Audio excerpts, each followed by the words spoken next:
வணக்கம் நண்பர்களே. இன்றைய பதிவில் நம்ம பார்க்கக்கூடியது பார்த்தீங்கன்னு சொன்னோம்னா, யார் உண்மையா பேசுவாங்க, அவங்க பேச்சு உண்மையானதுதான், அவங்க உண்மை தவிர எதையுமே பேச மாட்டாங்க, அவங்க பேசினா கரெக்டா இருக்கும்பா. ஏன்னா பேச்சை பார்த்தீங்கன்னு சொன்னோம்னா கரெக்டா தான் பேசுவார், பொய்யெல்லாம் பேச மாட்டாரு, இருக்குன்னு இருக்குது பாரு, இல்லைன்னா இல்லையும் பாரு அப்படின்னு சொல்லி யாரை சொல்லுவோம்னு கேட்டீங்கன்னா, பொதுவா ஒரு லக்னத்துக்கு 2வது வீடு அவங்களுடைய பேச்சு தன்மையை குறிக்கும். இந்த லக்னத்துக்கு 2வது வீட்டுல குரு பிளஸ் சூரியன், இந்த 2 கிரகங்கள் பாத்தீங்கன்னு சொன்னோம்னா உண்மையான கிரகங்களுங்க. ஏன்னா குருவும் சூரியனும் பாத்தீங்கன்னு சொன்னோம்னா வாயில பொய் வராது உங்களுக்கு. அப்போ இயற்கையாவே எந்த லக்னமாக இருந்தாலும் சரி, அந்த லக்னத்துக்கு 2வது வீட்டுல குரு பிளஸ் சூரியன் இருந்துன்னு சொன்னா கண்டிப்பாக பாத்தீங்கன்னு சொன்னோம்னா அவங்க உண்மைதான் பேசுவாங்க.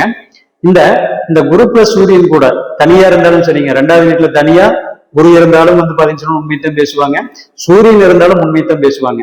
ஆனா ஒரு ரொம்ப ரொம்ப முக்கியமான விஷயம் என்னன்னு கேட்டீங்கன்னா, 2வது வீடு சனி வீடா இருக்கக்கூடாதுங்க. அதாவது 2வது வீடு சனி வீடுன்னு சொன்னா எதுன்னு கேட்டீங்கன்னா, பொதுவா தனுசு லக்னத்துக்கு 2வது வீடு சனி வீடு. அப்போ தனுசு லக்னத்துக்கு 2வது வீட்டுல குரு பிளஸ் சனி இருந்து பிரயோஜனம் இல்லை. அதே மாதிரி பாத்தீங்கன்னு சொன்னா மகர லக்னத்துக்கு பாத்தீங்கன்னு சொன்னோம்னா 2வது வீடு பாத்தீங்கன்னு சொன்னோம்னா கும்பம்ங்க. அப்ப அந்த இடத்துல குரு பிளஸ் சூரியன் இருந்து பிரயோஜனம் இல்லை. என்ன காரணம்னு கேட்டீங்கன்னா, தனுசு லக்னத்துக்கு 2வது வீட்டுல குரு நீசம், சூரியனும் அங்க பகை. அப்ப கண்டிப்பாக 2வது வீட்டுல சூரியன் குரு இருந்தாலும் அவங்க பையன் பேசுவாங்க. அதே மாதிரி மகர லக்னத்துக்கு பாத்தீங்கன்னு சொன்னோம்னா 2வது வீட்டுல சூரியன் இருக்கும்போது மகர லக்னத்துக்கு பாத்தீங்கன்னு சொன்னோம்னா அவர் அட்டமாதிபதிங்க. அதாவது 8க்கு அதிபதி சூரியன் 2வது வீட்டுல வரும்போது அவங்க வாய் திறந்தாலும் பொய் தான் வருங்க. என்ன குரு சேர்ந்து இருக்கிறதுனால பொய்யவே பாத்தீங்கன்னு சொன்னா உண்மையா சொல்லுவாங்க. அப்போ எந்த லக்னமாக இருந்தாலும் சரி, இந்த தனுசு லக்னத்துக்குன்னு மகர லக்னத்துக்கும் இது விதிவிலக்குங்க. அந்த லக்னத்துக்கு 2வது வீட்டுல குரு பிளஸ் சூரியன் இருந்துன்னு சொன்னா கண்டிப்பாக உண்மைத்தான் பேசுவாங்க.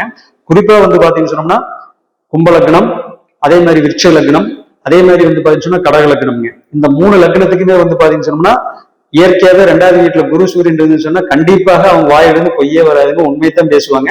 எந்த கிரக சேர்க்கையும் இருக்கக்கூடாது. இது நல்லா ஞாபகம் வச்சுக்கோங்க. அது 2 கிரகம் மட்டும்தான் இருக்கணும், இல்லைன்னா தனித்தனியா இருக்கணும் அந்த வீட்டுல. அப்படி இருந்துன்னு சொன்னா கண்டிப்பாக அவங்க உண்மைத்தான் பேசுவாங்க. நன்றி.